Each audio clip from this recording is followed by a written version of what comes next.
Hey everyone, it's your friend Ryan Rolfe with the Dsmsold team at Keller Williams Legacy Group in Des Moines and Central Iowa with this week's Monday market update. So let's jump into it. This weekend we saw 190 new homes hit the market.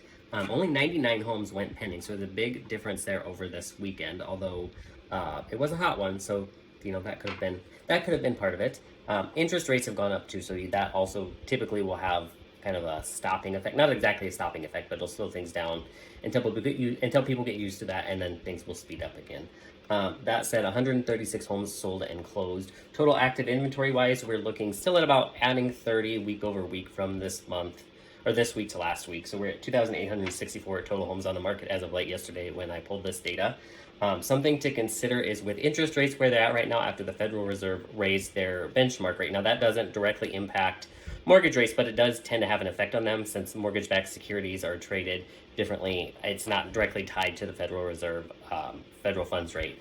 However, that being said, with rates where they're at right now, if you wanted to have a $1,200 principal and interest payment per month, you'd probably be looking at around $184,000. Now, that does not include taxes and insurance included in the payment as well, which most people are doing when they're putting anywhere less than 20% down. Something to consider as we move deeper into the year is pricing. So we're getting to the end of the season that's, you can't just price at the top of the market. As I mentioned last week, prices are coming down or have come down some from where they were at in 2022. So earlier this year, they had been above 2022 prices.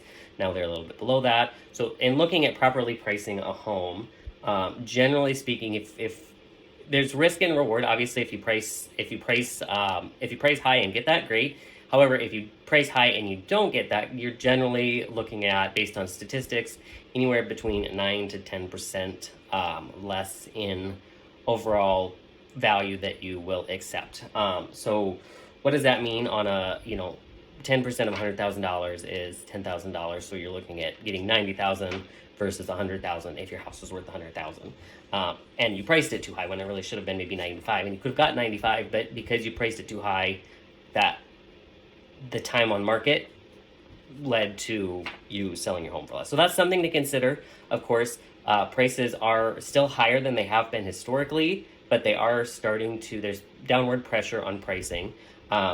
Looking overall at days on market, homes that were priced properly tended to get an offer accepted in or around 10 days or so versus homes that needed to be price reduced, so price improvement, so on and so forth. Those were typically looking at closer to around 60 days or so. So hopefully that's some helpful information if you're thinking about listing your home. And if you're buying a home, definitely take advantage of people that are pricing their homes high, because you can sometimes get a really good deal. Of course, when we work with people that are selling, we always encourage them to price at or maybe even a little bit below the market, because we want to make sure that we can get the home sold quickly and for the most money possible. That said, sometimes our thoughts are different than theirs, and at the end of the day, we're going to help them make the most that we can given the situation. So if you've got questions about what all this means for you if you're buying or selling, feel free to reach out. Otherwise, thanks everyone for watching. Hopefully this was helpful for you, and have an amazing week. Take care, everyone. Bye.